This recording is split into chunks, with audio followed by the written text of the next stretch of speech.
Welcome to The Logic Group, the podcast where strategy, story, and community drives growth. This is your space for bite-sized, high-impact conversation on marketing, entrepreneurship, and the tech shaping our industry. I'm Sam Hale, Boone Logic's digital content director, and my co-host is Faith Boone, founder of Boone Logic. And today we're talking about the power of repurposing content, which is one of my favorite topics to talk about.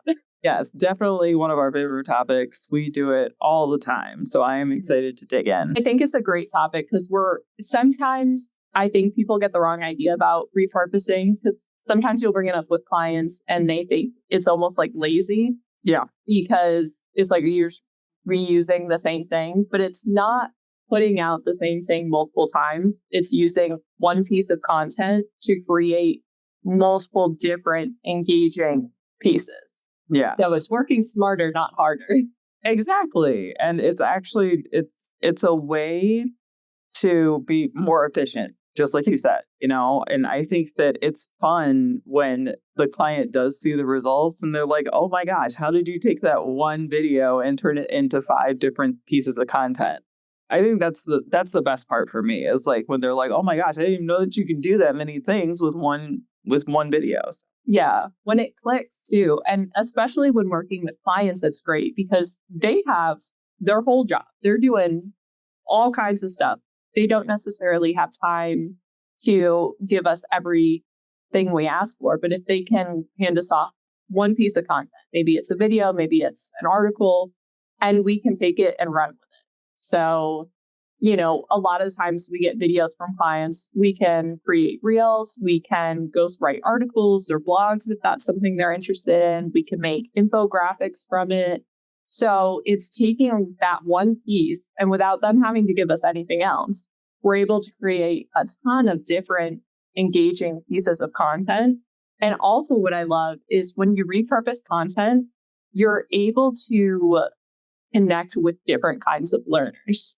So some people learn really well and digest information really well when they're reading an article. But I tend to veer more towards like visual learning. So I love infographics or like videos that aren't just the talking head, but also have maybe graphics, videos, even text like pop up on it. Yeah. And so you're able to make sure whatever message you're trying to get across or whatever education piece is connecting with multiple audience members who might learn better one way versus another. That made me think of pop-up video that used to be on VH1. I don't know if you remember that, Sam, but back in the day on VH1, which was a music channel that played music videos, there was a show called Pop-Up Video, and it would pop up these little blurbs about like the artists that were singing in the music video or what was happening on set. It was so great and really short. But something I was going to piggyback on that you were talking about is trying to get people to understand the purpose of doing the repurposing. It's kind of like when our clients have an event, they very naturally are like, okay, we need to do a follow-up with all the people that were there. If we have any videos or pictures, we should put together galleries and things like that. Like that is intuitive to them to repurpose content from their event because it feels like new content, but really they had the event and then it just, came together and now they have content that they can generate. Yeah. But we actually are trying to show our clients that, even if it's a video, even if it's a blog that you've written, even if it's just an audio recording that you sent me through text or something, we can turn that into multiple pieces of content that your audience, you can meet different audiences or multiple audiences in different ways with that content. Just like you said, they learn differently, right? So some people want to see infographics. Some people want to see short clips or longer clips. And short people just want links to things and they want resources. And it's really, I hope that analogy helps people understand it a little bit better. It's kind of like the follow-up. Just because there's that one end product doesn't mean that has to be the end all be all. You can take that and dissect it even more, pull some really great quotes from it, create graphics with that. Yeah. Or those audio pieces. I mean, we've created tons of videos from like our clients and each other And all of those could be turned into some sort of podcast or something. Somebody, Oh, yeah. thing to, some sort of audio sharing that would be really cool. And this is like where we talked about in past episodes is getting the perspectives of other people. The reason I'm assuming a lot of our clients are working with us for marketing is because it's not necessarily in their wheelhouse to have that creative side of, oh, you can do this with like this one piece. So it's really cool when it all comes together and it clicks, because it can be difficult to look at, say, an article they wrote or something, and they're like, well, I just wrote it. Like, that's it. It's done. But from our experience and our skills and the mediums we work with, we're able to see like the potential that it has for what can be created. And so in the beginning, they may not be able to see like the vision we have. But then when it all comes together, like we've had clients literally be like, it's amazing. Like, I gave you this one thing, and like, again, behind the scenes, without asking 22,000 questions, they're like, they just created all this content that's connecting with the audience, getting the message across, but doing it in fresh ways. So it's repurposing the same content, but all in unique ways. So it doesn't feel like it's the same thing.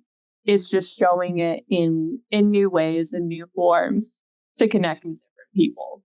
Yeah. I'm thinking of the ways that we actually, produce these alternative forms of the content, and trying to think of what tips we can give to people without giving away too much, of course. But what tips can we give to people that are trying to figure out how to repurpose content? So, for example, let's say you get a new website, right? That's not a one and done. You have a new website. There's a whole promotion technique and tactic afterwards. And that lends itself to you being able to repurpose the website that you've just created into more content. You can take screenshots of your website.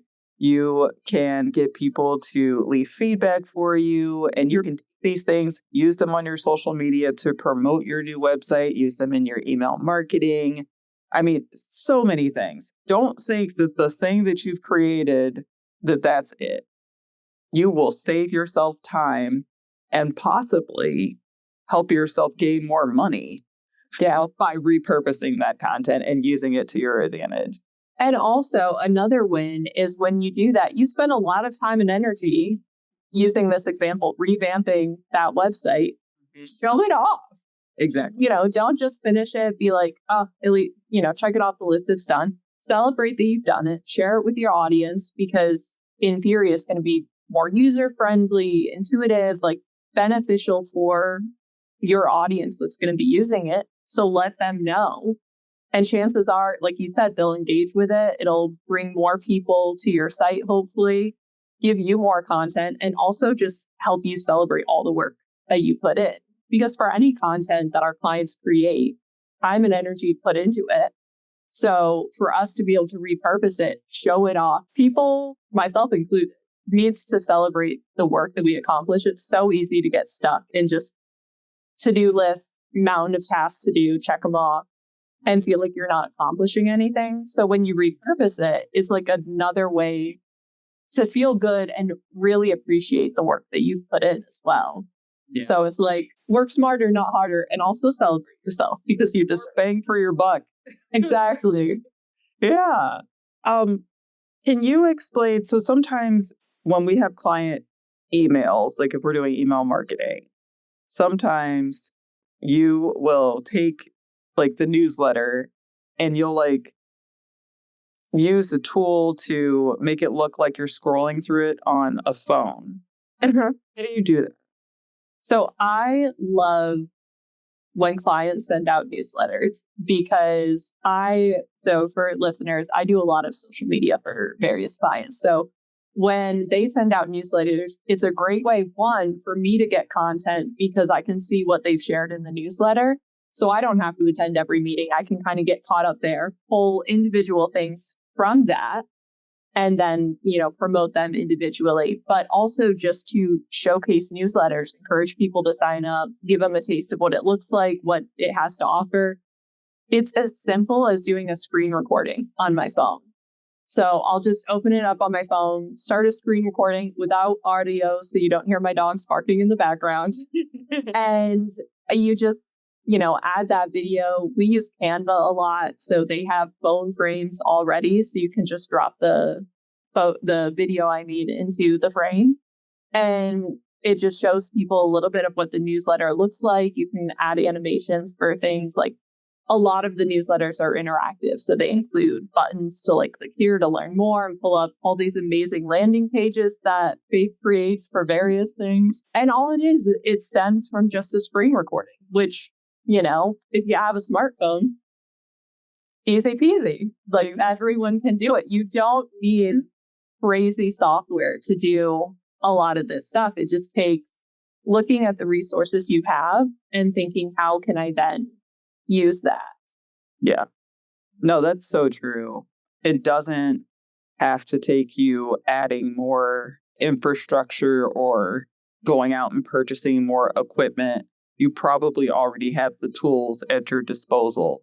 Kind of like how people are just now realizing that Gemini is a free AI that they don't have to pay for, that just comes with their Google.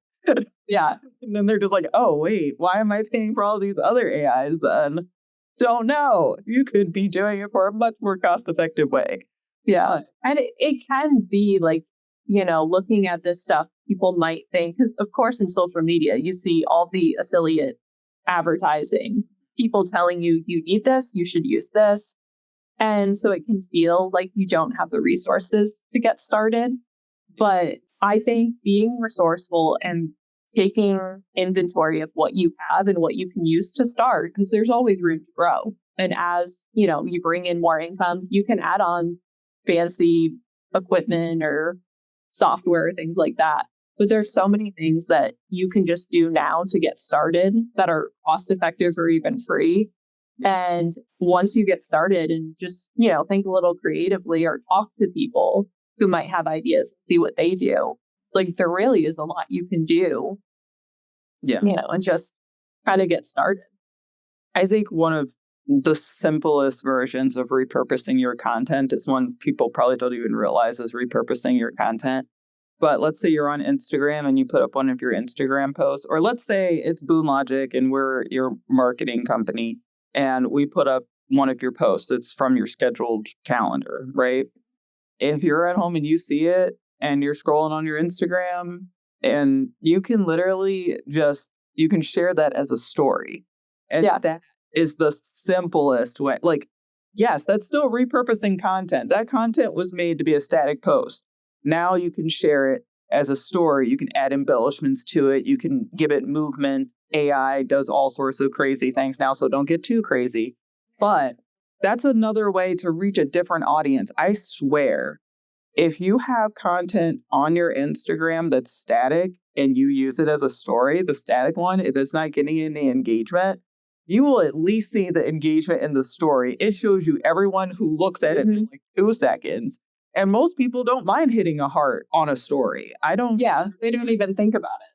Yeah, I don't understand the difference between hitting a heart on the story because you can see it.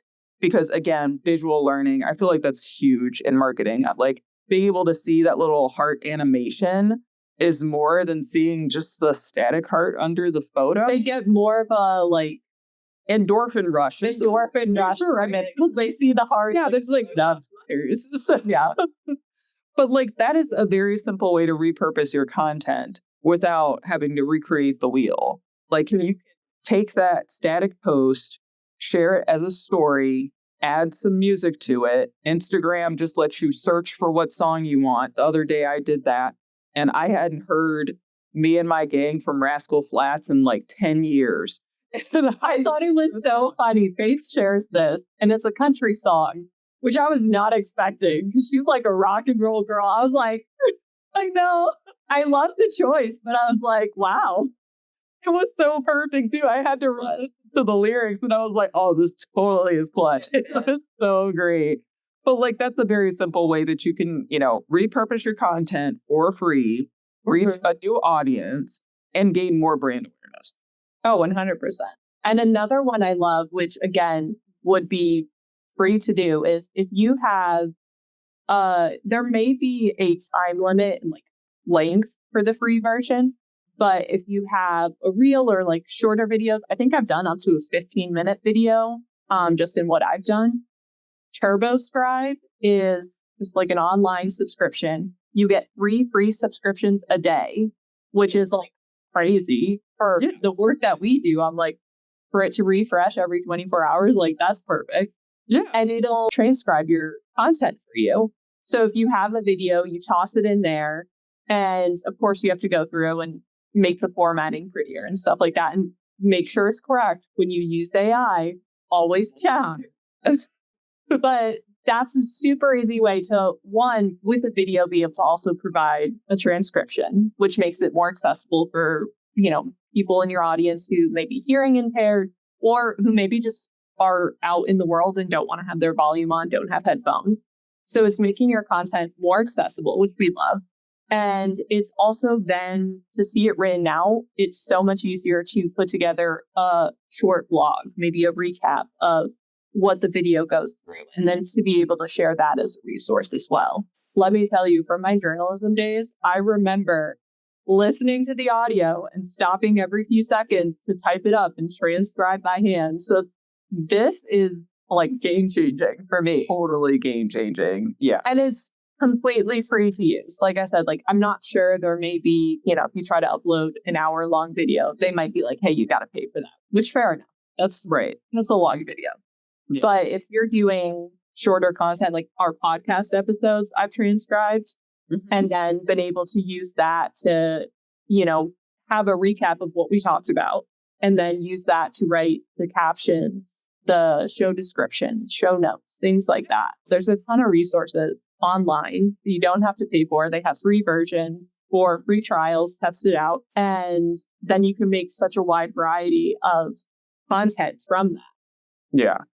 And one thing I want to point out too is like when we talk about blogs, I feel like there are several people out there that are like, oh my God, a blog, that sounds so long. That sounds like I have to write an essay. And no one wants to read your essays. We just want some short nuggets of information that we can walk away with that felt valuable to us, that we can either use that same day or put into a plan. And so if your blog is more than 500 words, and that's pushing it, like people don't want to read that much. So if you're doing a blog about a video, they're either going to watch the video or they're going to read the 2 to 3 graphs that you wrote about it and possibly skim the video. Don't go crazy. Nobody wants the 1,500 word essay about something that they can watch in a video or that they could have gotten from bullet point. Yeah. What I always think is if someone's not watching the full video, it makes me think of in school, there's always students who they didn't read the book. They just did the click notes and wrote their essays based off of that. That's kind of what you're looking to do. It gives them the gist, but they didn't want to read the book. Yeah. They're not going to want to read your essay. So, it's short, concise, an overview if they don't have time to look through the video. And especially now with I feel like it's a big DIY culture. So even whatever your field is, even with marketing, if someone wants to learn, say we do an episode about social media tips and tricks, like whatever. If they're trying to just get some ideas for their own content, they're trying to get started, they might not want to invest, the full 20 minutes or whatever the video may be. They're like, let me just skim through, get the gist of what you're saying, and then try some stuff myself. Right. So that's a good way to think about it. It's your Cliff Notes version of giving people an overview. You don't want to give too much away when you do repurpose the content sometimes, because there are sometimes where the goal is to repurpose the content so that it directs people back to the main source of content. Mm-hmm. So people can also think of it as creating teasers. Even after something has been released, just because it's been released, it doesn't mean that the world has seen it already. Yeah. Do your job. So, repurposing pieces of the main portion, taking your little, your side dishes here, those can really get people to the main course. I like that analogy there. That was good. And a perfect example is literally this podcast. So we're recording this. We have the video. You hear our lovely voices. And prior to it coming out, we'll share a short clip, a little teaser being like, this is coming. Keep an ear out, subscribe so you're notified when it comes out. And then after it drops, we love you if you listen right away. But also, I'm sure a lot of us don't. I wouldn't. I would be like, I got stuff to do. Yeah. So after it comes out, I take the full video, have a few more short clips of key points, teasing and enticing people to want to hear the full conversation, and share those after, directing them to Spotify to listen to the full piece. We have our newsletter, which is going to be, the first one is going to be shared at the end of this month. We're very excited about that. And same thing. It's a new way to share the content, tell people about the podcast, easy connection to say, hey, if you haven't listened to the couple episodes that have been released, here's where you can find them. Here's some resources. Here's a way to join the community, get more involved. And of course, we're also sharing static graphics, promoting both of these things as well. So just the way that you can take one podcast, have a bunch of reels and static graphics for social media sharing, which we're also sharing on stories, which that nice, quick, easy way to repurpose, reach different people. We have the newsletter, which is also going to be another way to repurpose this content and kind of grow the audience, connect with different people. And it would be super easy to create a blog, infographic, and sheet based on, whatever topic we happen to be talking about. So from one 15, 20-minute podcast episode, I don't even know how many examples I just gave. Like, there's so many ways that you can take it and connect with different people. And if with the podcast, a lot of them, all of them basically, we're directing people to the original format. And we're hoping people subscribe and want to listen to the whole thing. But if they're not, they're still finding value in a variety of different pieces of content if that's what resonates with them better. Exactly. Yeah. I'm really excited that we started this, because starting a podcast, even if like us, we're very fresh at starting. This is episode 3. So, we're just starting it, but this is part of growing Boone Logic.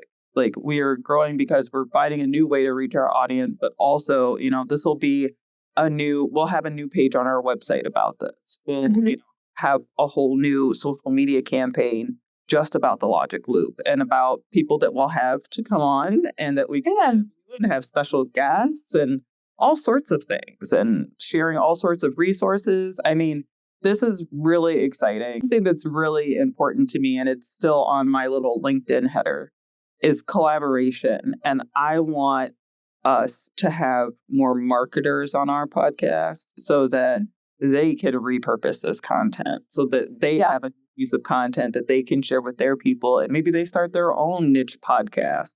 Mm-hmm. I mean, I want to show that collaboration can be a way to help you grow too. And if we can help other marketers grow and other small businesses grow and helps them understand how, repurposing content, even if it's not your content, but you are somehow a part of it, can help you too, I think that's definitely. And that, like you said, that is beneficial for both parties. If we have someone on the podcast and they share it on their platform, it gives them content, but it's also expanding our reach. Yes. So it's like the saying, which I love, it's, if you want to go fast, go alone. If you want to go far, go together, which perfectly exemplifies collaboration, and to kind of get out of the mindset of like always competing and like to climb the ladder, you have to step on the hand below you. You don't. Actually, if we all work together, just build an elevator and then multiple people can fit in. But you can't do that alone. So true. But I love this. I feel like hopefully we've dispelled some of the rumors that repurposing is lazy, and it's actually a really great way to be efficient, to be able to connect with different audiences in different ways, to be more accessible to people who learn differently. And hopefully we've inspired some people to get creative and try new ways to repurpose their own content. Yeah, I'm really excited to see if people start taking our tips to heart and see if they do something. Would love to hear some feedback from people if you do try any of the tips or tricks that we share. Please, if you find value in any of this, if you try anything, let us know. We'd love to see it. So if you believe that strong relationships are the foundation of great storytelling, then the Logic Loop community is the place for you. Check out the show notes for more ways you can get involved, and we hope you'll tune in again for our next episode of the Logic Loop.